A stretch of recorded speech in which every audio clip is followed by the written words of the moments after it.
صلی اللہ تعالی علیہ وعلی آلہ واصحابہ وبارک وسلم تسلیما کثیرا اما بعد فاعوذ باللہ من الشیطان الرجیم بسم اللہ الرحمن الرحیم لا تجد قوما يؤمنون بالله واليوم الآخر يوادون من حاد الله ورسوله ولو كانوا آباءهم أو أبناءهم أو إخوانهم أو عشيرتهم أولئك كتب في قلوبهم الإيمان وأيدهم بروح منه ويدخلهم جنات تجري من تحتها الأنهار خالدين فيها رضي الله عنهم ورضوا عنه أولئك حزب الله ألا إن حزب الله هم المفلحون۔ سورہ مجادلہ کی یہ آخری آیات ہیں۔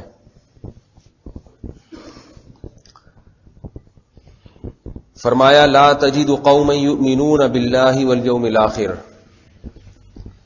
آپ کو ایسی کوئی قوم نہیں ملے گی جو اللہ اس کے رسول پر اور آخرت پر ایمان بھی رکھتی ہو، مگر یوادون من حاد اللہ ورسولہ، اور پھر اللہ اور اس کے رسول کی مخالفت کرنے والوں سے وہ محبت بھی کرتے ہوں۔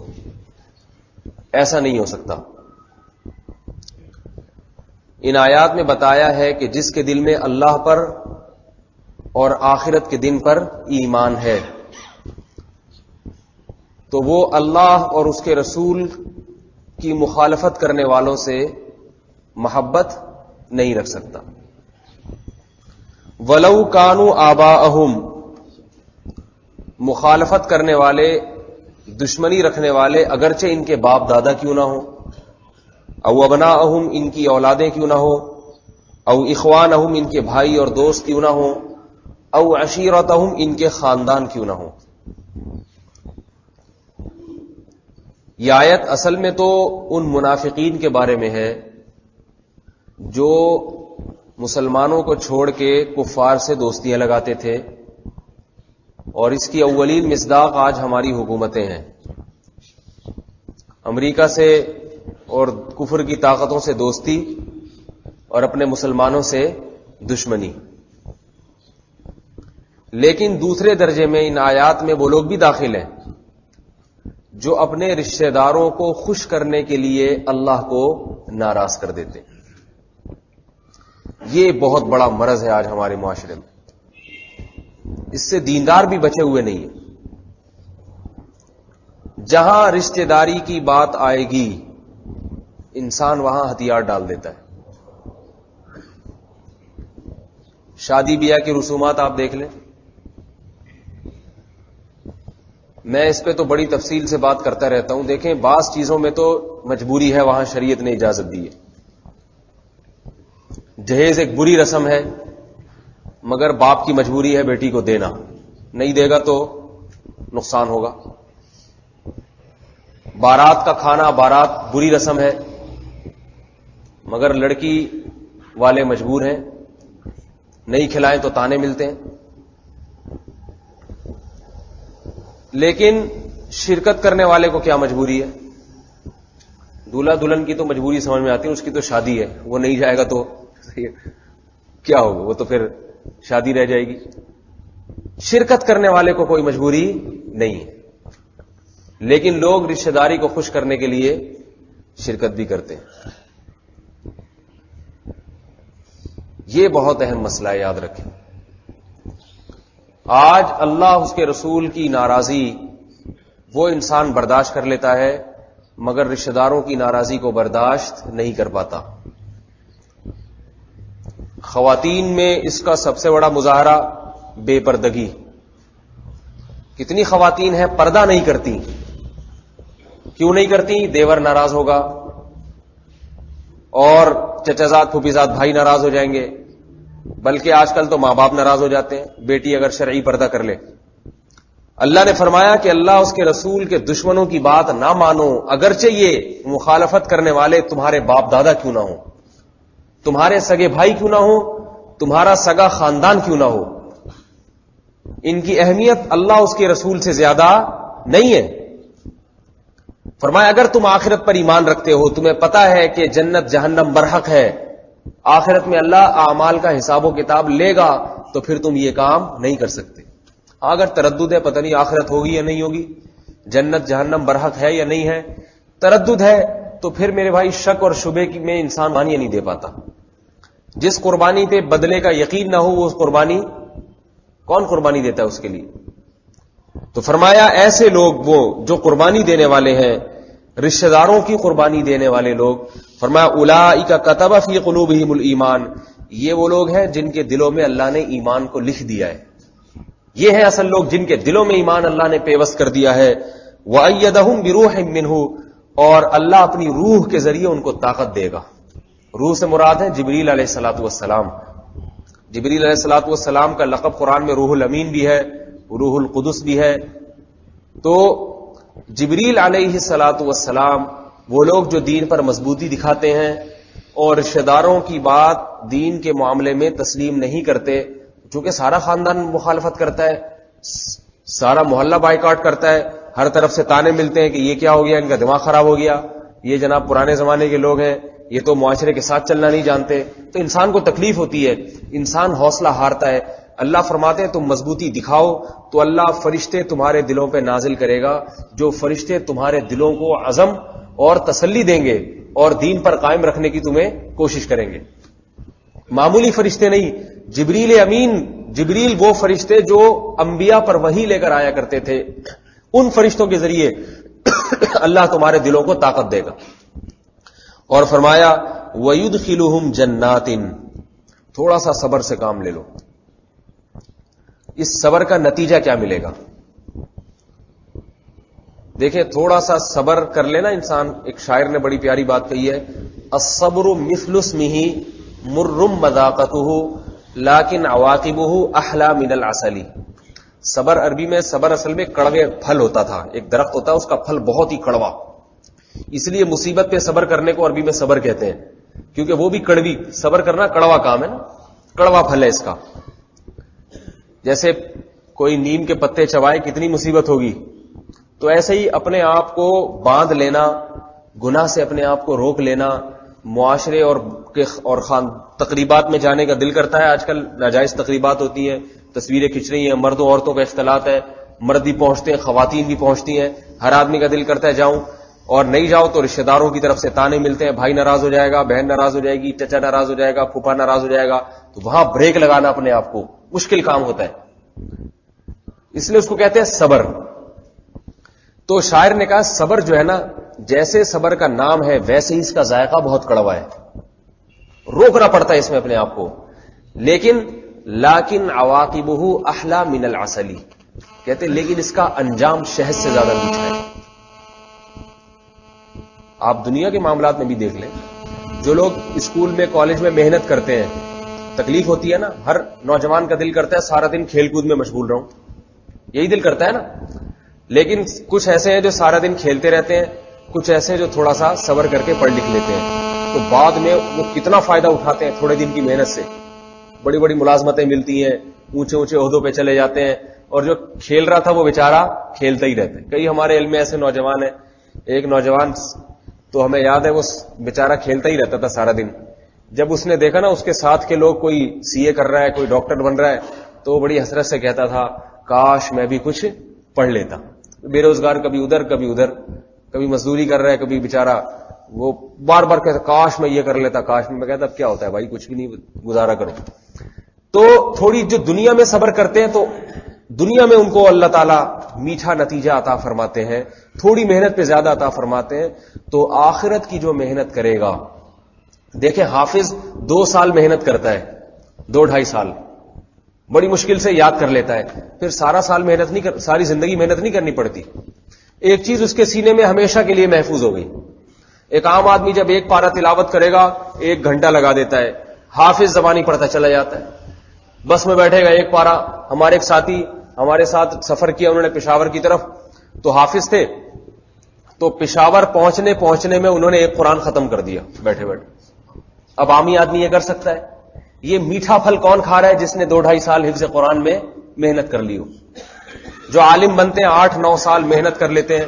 8-9 سال تو بڑی مصیبت ہوتی ہے. کتنی مصیبت ہے ہفتے میں 1 دن گھر آنا.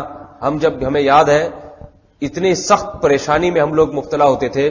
جمعرات کو چھٹی ہوتی تھی، اب گھر آئے ہیں، تھوڑی آزادی ملی ہے، ایک رات گزاری, اگلے دن سے پھر فکر ہوتی تھی آج دوبارہ جانا ہے پورے ہفتے کے لیے. وہاں نہ باپ کا پیار ملتا تھا نہ ماں کی ممتا. مدرسے میں تھوڑی ہوتی ہیں چیزیں, استاذ ہوتے تھے بس ان کا ڈنڈا ہوتا تھا. شفقت تو کرتے تھے, محبت تو کرتے تھے, لیکن ظاہر ہے وہ شفقت جو گھر میں بچے کو ماں باپ سے ملتی ہے, بہن بھائیوں سے ملتی ہے, وہ مدرسے میں استاذ سے مل ہی نہیں سکتی, ناممکن محال ہے. وہ آزادی جو گھر میں انسان کو ہوتی ہے, گھر میں تو آپ چیخیں پلیٹیں اٹھا اٹھا کے, میں جب گھر آتا تھا تو میری مرضی کا اگر کھانا پکا نہیں ہوتا تھا برتن اٹھا کے پھینکتا تھا پڑوسیوں کے یہاں, صحیح, دروازے دھاڑ دھاڑ کر کے مارتا تھا کہ دال کیوں پکی ہے, سبزی کیوں پکی ہے, گوشت کیوں نہیں پکا. مدرسے میں ایسا کر سکتا ہے کوئی؟ مدرسے کے طالب آج دال پکائیے, مجھے گوشت چاہیے, وہ کہیں گے یہاں سے نکلو, جو کھانے دیا جا رہا ہے کھاؤ اس کو. کتنی محنت.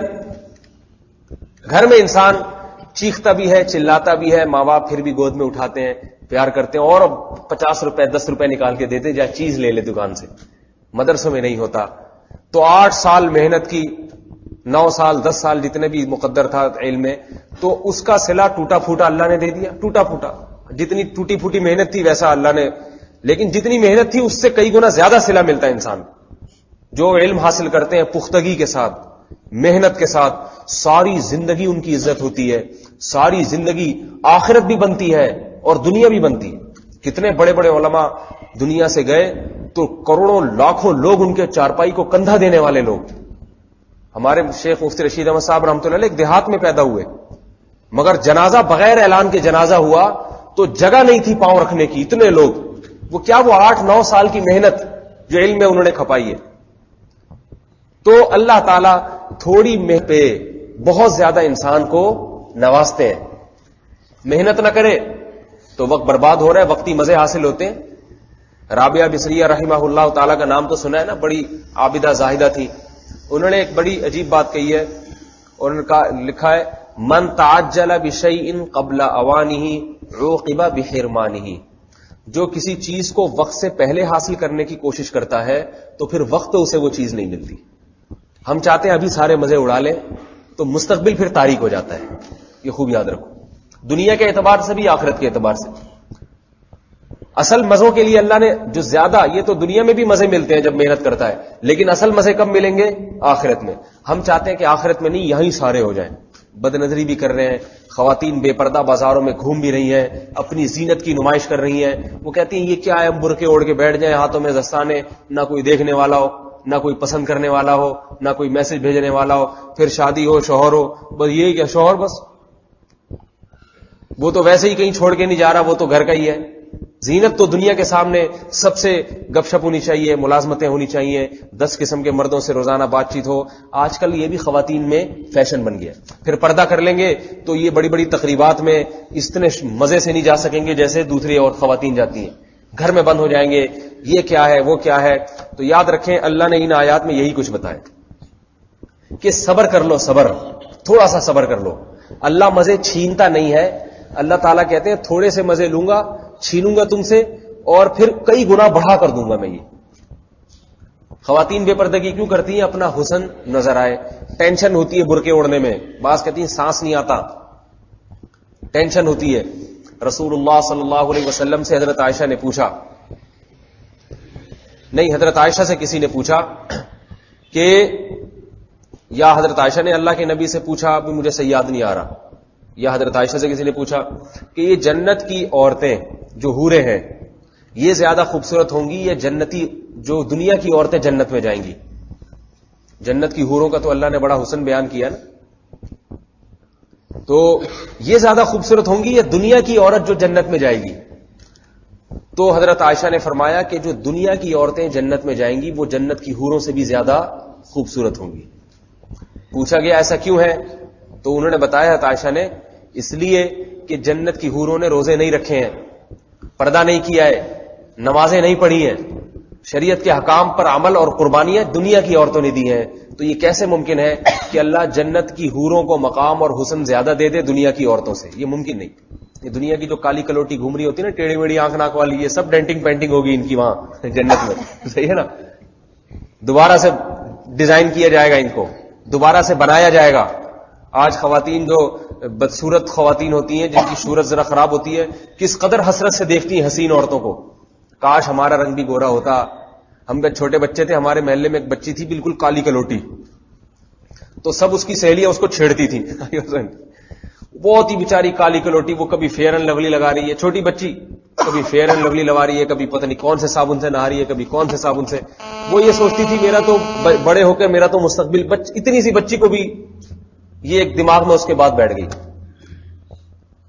تو عورت کے دماغ میں یہ بات کہ میں دنیا میں سب سے حسین بن جاؤں, سب سے حسین نظر آؤں, تو تھوڑی دیر کے لیے فرض کر لے اگر حسین بن بھی گئی, یہ اداکارائیں اور فنکارائیں لوگ ان پہ بہت مرتے ہیں, خواتین بھی مرتی ہیں, ایسا حسین ایسا خوبصورت.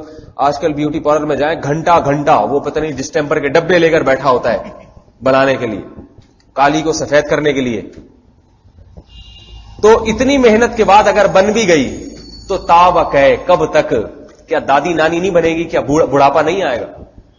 بڑھاپا آتا ہے 50 سال 55 سال 60 سال, اس کے بعد ایک عمر 90-99 سال کی ایسی آتی ہے جس میں برقع پہننے کی ضرورت ہی نہیں رہتی. صحیح, اللہ نے بھی پردہ کا معاف کر دیا, اب تجھے پردے کی ضرورت نہیں. والقواعد من النساء اللاتي لا يرجون نکاحا, فرمایا وہ بوڑھی عورتیں جن کو نکاح کی اب امید ہی ختم ہو گئی ہے, ان کو یہ یقین ہے کوئی دیکھ کے بھی رشتے کا نکاح کا پیغام نہیں بھیجے گا, بوڑھی ہو گئی ہیں.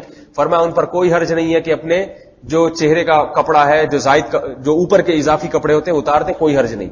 اللہ کو پتہ ہے اب کوئی نہیں دیکھتا, صحیح ہے نا, جھریاں پڑ گئی, سلوٹیں آ گئی, بوڑھے ہو گئے. یہ جتنی حسین لیلائیں ہیں ایک وقت کے بعد جا کے ساری کی ساری بوڑھی ہو جاتی ہیں, سب بوڑھی ہو جاتی ہیں. وہ کیا ایک حضرت حکیم اختر صاحب دامت برکاتہ نے بڑا اچھا شعر کہا ہے نا, وہ مجھے پورا شعر تو یاد نہیں آ رہا, کہہ رہے پتہ نہیں حسن ختم ہوا اور یہ زندگانی ہوئی, کوئی نانا ہوا کوئی نانی ہوئی سب نانا نانی دادا دادی بن جاتے ہیں بوڑھے ہو کے. تو یہ کب تک کے لیے؟ تھوڑے دن کے لیے. لیکن آخرت میں یہ سب مر مر کے قبروں میں جا رہے ہیں. اللہ فرماتے ہیں وجوہ یومئذ ناظرہ وجوہ یومئذ مسفرہ ضاحکۃ مستبشرہ. فرمایا اگر اعمال اچھے تھے, عورت کے اعمال یا مرد کے اعمال, تو یومئذ مسفرہ, اللہ اس دن چہرے کو روشن کر دے گا. فیئر اینڈ لولی کے بغیر اللہ تعالیٰ روشن کر دیں گے, چہرہ سفید چمکتا ہوا ہوگا چاند کی طرح. اعمال کی جو سفیدی ہے وہ چہرے سے جھلک رہی ہوگی. چہرہ دیکھ کے لوگ اندازہ لگائیں گے کہ اس کے اعمال. دیکھو دنیا میں بہت سے بد عمل ایسے ہیں جو خوبصورت ہوتے ہیں, اور بہت سے اچھے اعمال والے ایسے ہیں جو بدصورت ہوتے ہیں. دنیا میں شکل و صورت کا اعمال سے تعلق نہیں ہے, لیکن آخرت میں ہوگا. آخرت میں جتنا اچھا عمل اتنی اچھی شکل, اور جتنا برا عمل اتنی ہی بری شکل ہوگی. فرمایا اعمال اگر خراب تھے, عورت بے پردہ ہے, تو قرآن کے الفاظ ہیں کأن وجوہہم قطع من اللیل مظلمہ, ایسا سیاہ چہرہ جیسے اندھیری رات کے ٹکڑے ہوں اس کے چہرے پر. ذلت اور سیاہی, اعمال کی ذلت اور برے برے اعمال کی سیاہی یہ چہرے سے جھلک رہی ہوگی. حضرت بلال حبشی رضی اللہ تعالیٰ عنہ چہرے کے کالے تھے, کالا رنگ تھا. اور ابو لہب جو اسلام کا بہت بڑا دشمن, یہ شکل و صورت کا بہت خوبصورت تھا. اس کو لہب کیوں کہتے تھے؟ لہب کہتے ہیں انگارے کو. اس کے جو گال تھے نا وہ ایسے سرخ تھے جیسے آگ کے انگارے ہوتے ہیں, اتنا خوبصورت.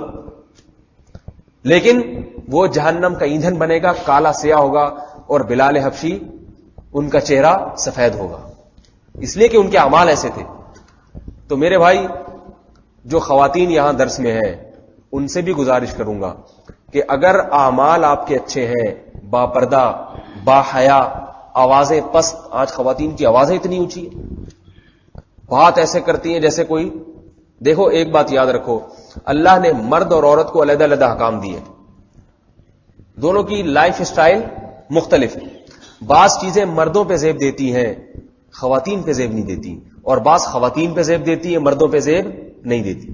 اللہ کے نبی نے ارشاد فرمایا اللہ نے ان عورتوں پر لعنت کی ہے جو مردوں کی مشابہت اختیار کریں, اور ان مردوں پر لعنت کی ہے جو عورتوں کی مشابہت اختیار کریں. زینت کس پہ زیب دیتی ہے؟ عورت پہ.